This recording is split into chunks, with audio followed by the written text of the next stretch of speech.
अस्सलाम वालेकुम and hello दोस्तों। अगर आप भी कॉलर कटिंग को थोड़ा मुश्किल समझते हैं तो आज की वीडियो के बाद ये काम काफ़ी आसान लगने लगेगा। चलिए स्टेप बाय स्टेप एक परफेक्ट कॉलर बनाना शुरू करते हैं। सबसे पहले अपर पार्ट की मार्किंग कर लेते हैं। मैं यहाँ फ्रॉक बना रही हूँ इसीलिए इसी पर दिखा रही हूँ, लेकिन यही पैटर्न आप कुर्ती और कमीज़ में भी यूज़ कर सकते हैं। बस अपने साइज़ के हिसाब से मेज़रमेंट एडजस्ट कर लीजिए। यहाँ शोल्डर की मेजरमेंट 15 इंच है, इसलिए उसका आधा 7.5 इंच हुआ और सिलाई के मार्जिन के लिए आधा इंच और ऐड कर दिया है, इसलिए मैं यहाँ 8 इंच की मार्किंग कर रही हूँ और आर्म होल के लिए 7.5। एक बात हमेशा याद रखिए, कॉलर वाले पैटर्न में शोल्डर की मेजरमेंट कम नहीं करते, वरना फिटिंग टाइट लग सकती है और शोल्डर पर खिंचाव आ सकता है।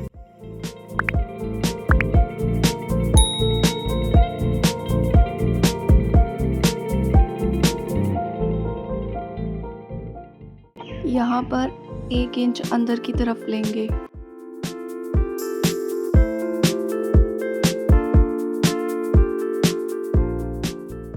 अब यहाँ पर कॉलर के नेक की मार्किंग करेंगे। इसकी चौड़ाई 3.5 इंच और इसकी लंबाई 4 इंच ली है।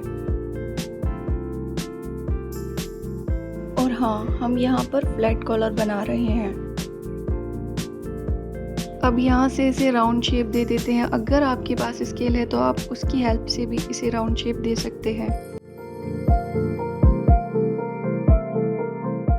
अब बैक नेक को भी राउंड शेप दे देते हैं।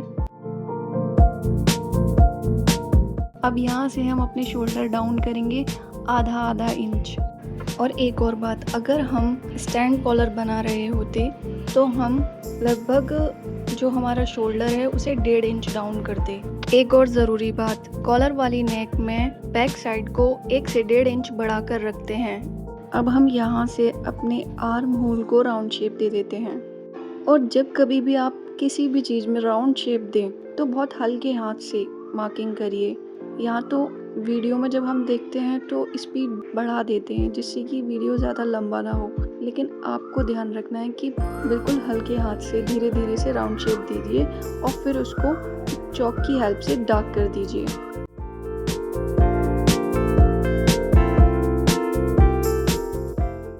मुझे अभी भी ये थोड़ा राउंड नहीं लगा, इसलिए मैं इसे दोबारा से राउंड शेप दे रही हूँ। मार्किंग के अनुसार कटिंग कर लेते हैं। पहले बैक पार्ट की कटिंग करेंगे, उसके बाद फ्रंट पार्ट की।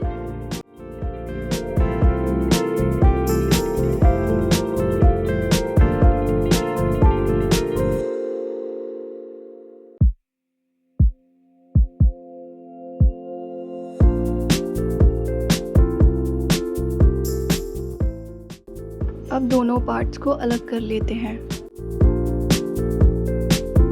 ये बैक पार्ट है और ये फ्रंट पार्ट। अब हम इसकी कटिंग करेंगे।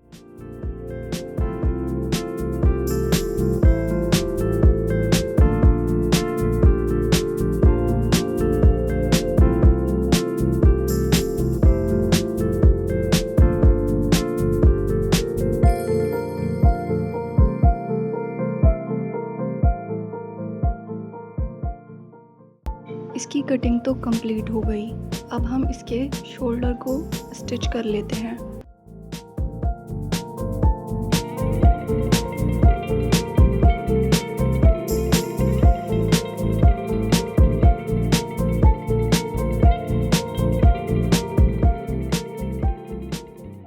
अब नेक को दोनों साइड से पकड़कर इसे सेट कर लेते हैं।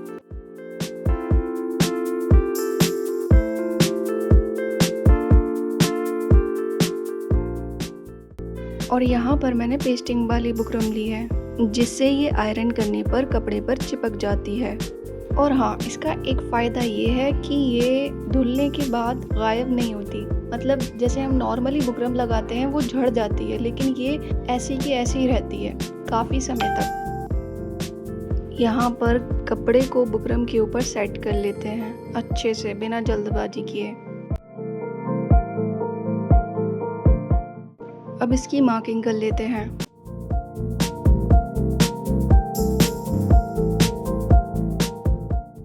जैसा कि मैंने पहले कहा था, पहले हल्के हाथ से मार्क करना है और फिर उसे डार्क कर देना है, जैसा कि मैं कर रही हूँ।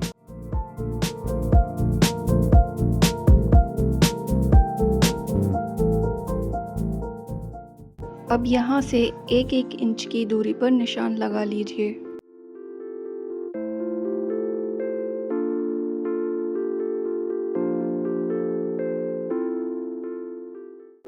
और इसे भी डार्क कर लीजिए। अब यहाँ इसे दोबारा से सेट कर लेते हैं कॉलर की मेजरमेंट लेने के लिए।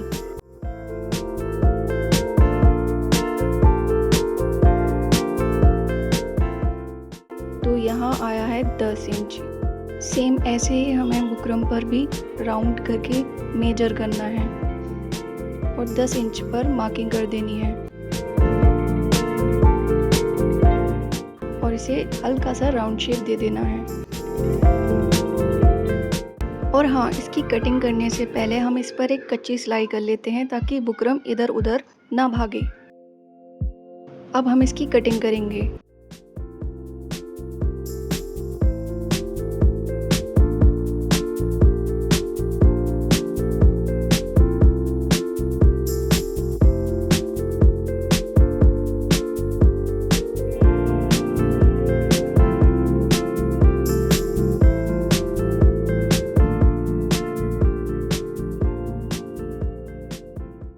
अब जो भी हमने कच्ची सिलाई लगाई थी उसे हम उधेड़ लेते हैं। लीजिए, अब हमारे कॉलर की कटिंग हो गई है। अगर आपको वीडियो थोड़ा भी हेल्पफुल लग रहा हो तो प्लीज़ वीडियो को लाइक ज़रूर करिए और चैनल को सब्सक्राइब करना ना भूलें ऐसे ही हेल्पफुल वीडियो देखने के लिए। अब यहाँ मैंने फैब्रिक ले लिया है जिस पर हम ये कॉलर को पेस्ट करेंगे। आयरन को अच्छे से गर्म कर लीजिए और फिर हल्के हाथ से प्रेस करते जाइए।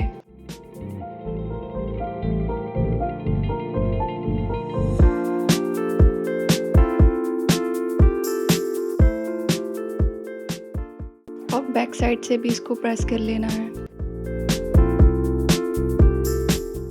अब ऐसे कपड़े को फोल्ड करते हुए प्रेस कर लीजिए।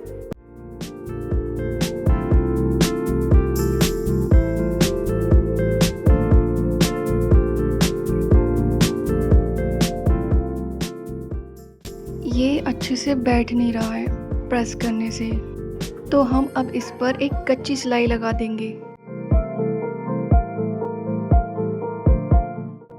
क्योंकि ये डबल फैब्रिक है, क्रेप और शिफॉन, अगर आप सिंगल कॉटन के फैब्रिक पर बनाएंगे तो ये इजीली बैठ जाएगा और आपको सिलाई लगाने की भी ज़रूरत नहीं पड़ेगी। लेकिन अगर आप बिगनर हैं तो आप एक कच्ची सिलाई ज़रूर लगाइएगा। अब जो भी एक्स्ट्रा फैब्रिक है उसकी कटिंग कर लेते हैं।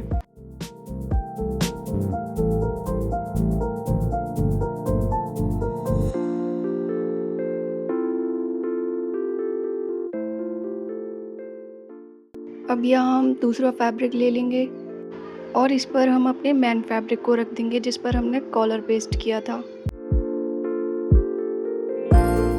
अब यहाँ से सिलाई लगाना शुरू करेंगे।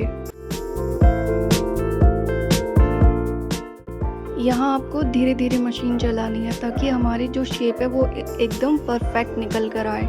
जल्दबाजी ना कीजिएगा।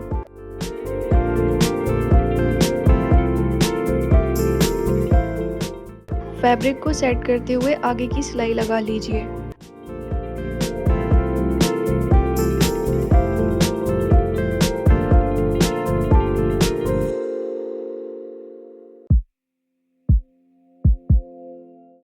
अब यहाँ से सिलाई की स्पीड को कम करते हुए धीरे धीरे सिलाई लगाएंगे जिससे यहाँ की भी शेप अच्छी निकल कर आए।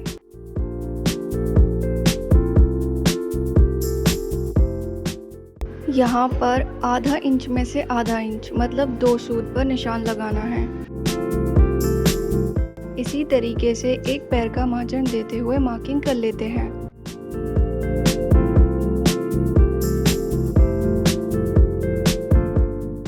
अब इसकी कटिंग कर लेते हैं। और हाँ, मैं फिर कह रही हूँ, जब भी आप कटिंग या मार्किंग करें तो हल्के हाथ से करें।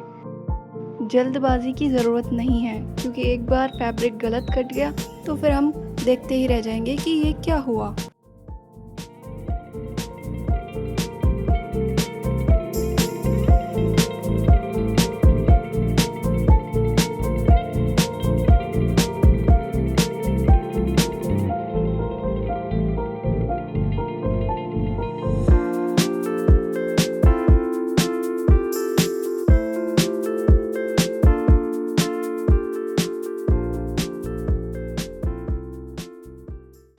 अब यहाँ पर छोटे छोटे कट्स लगा लीजिए। ध्यान रखिए कि हमारी जो सिलाई है वो ना कटे। अब इस पर फिर से आयरन कर लेते हैं।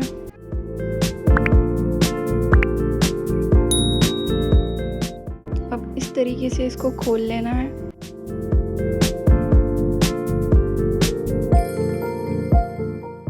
और इसके सेंटर में आयरन करना है, फ्रंट और बैक दोनों साइड से।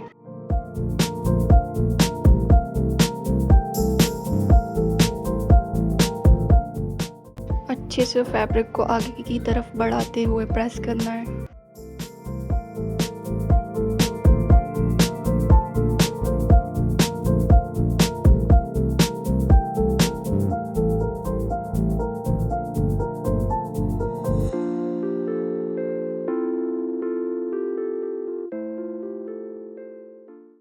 अब यहाँ मैं आपको कॉलर को इजी तरीके से अटैच करने का आइडिया बताऊंगी। देखिए, यहाँ से हमें नेक की ओपन वाली साइड से एक साइड से लगभग 1 से 1.5 इंच सिलाई लगा लेनी है और दूसरी साइड से भी 1 से 1.5 इंच सिलाई लगा लेनी है। अब कॉलर की स्टिचिंग शुरू करते हैं। तो सबसे पहले हमें फ्रंट नेक को अपनी तरफ कर लेना है और आप वीडियो में देख सकते हैं नेक की राइट साइड वाले हिस्से पर कॉलर को रखना है। लगभग 1 से 2 इंच पर निशान लगाकर वहां से स्टिचिंग शुरू करनी है।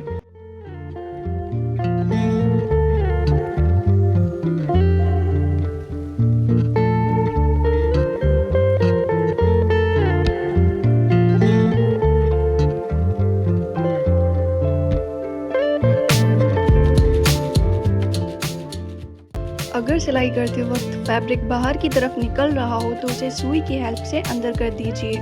देन उसके बाद स्टिचिंग करिए।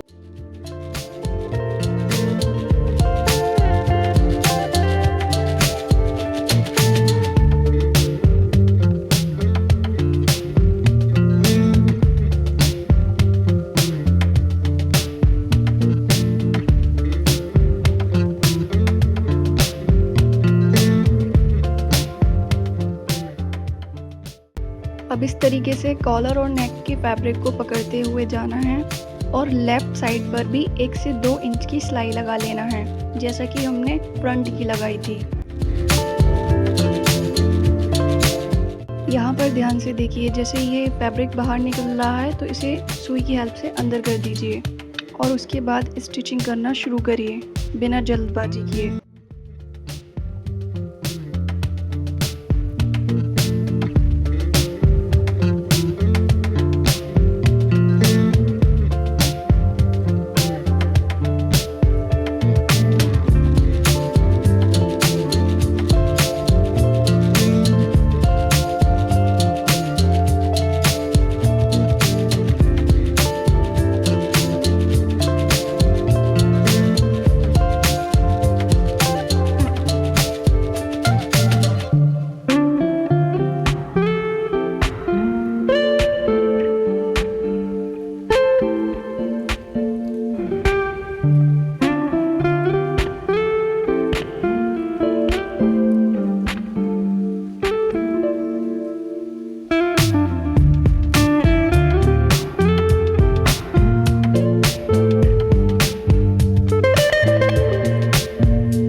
सबसे पहले कॉलर की ऊपर की साइड वाली सिलाई लगानी है, बिल्कुल किनारे किनारे पर और धीरे धीरे।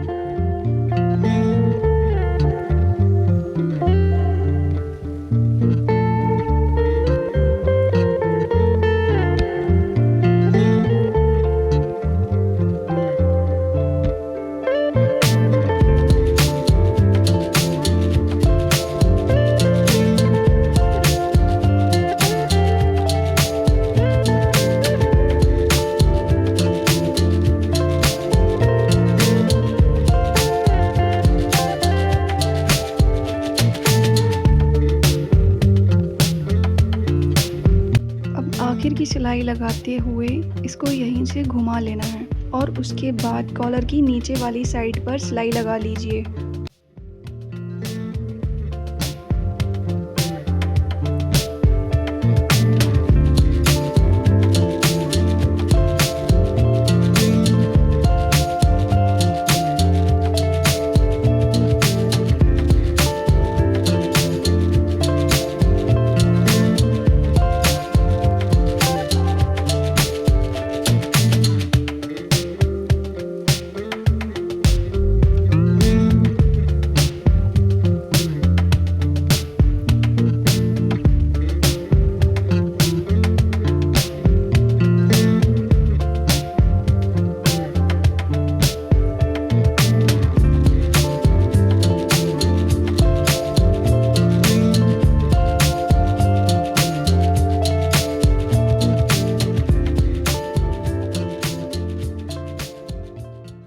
इस तरीके से मेरी तरह हीरो बनने की कोशिश ना करें, हमेशा धागे को कैंची से ही कट करें। अब यहाँ जो हमने कच्ची सिलाई लगाई थी, अब इसे हम बड़ी सुई की हेल्प से उधेड़ लेते हैं।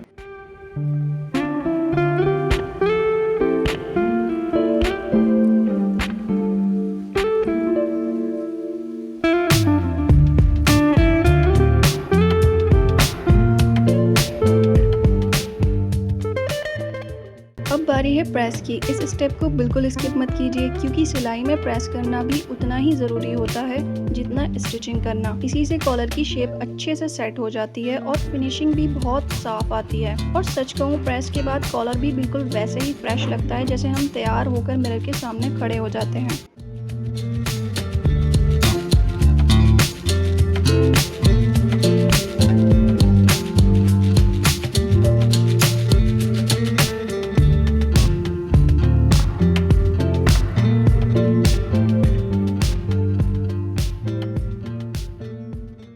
और बस हमारा कॉलर तैयार है। अब ज़रूर बताइएगा कि फाइनल लुक आपको कैसा लगा, और अगर कॉलर लगाने का मेरा ये तरीका आपको पसंद आया हो या इससे कुछ नया सीखने को मिला हो या फिर इससे जुड़ा कोई सवाल हो तो कमेंट करके ज़रूर बताइएगा। और अगर आप चैनल पर नए हैं तो ऐसे ही टेलरिंग ट्यूटोरियल्स के लिए चैनल को सब्सक्राइब कर लीजिए। मिलते हैं नेक्स्ट वीडियो में, तब तक के लिए अल्लाह हाफिज़।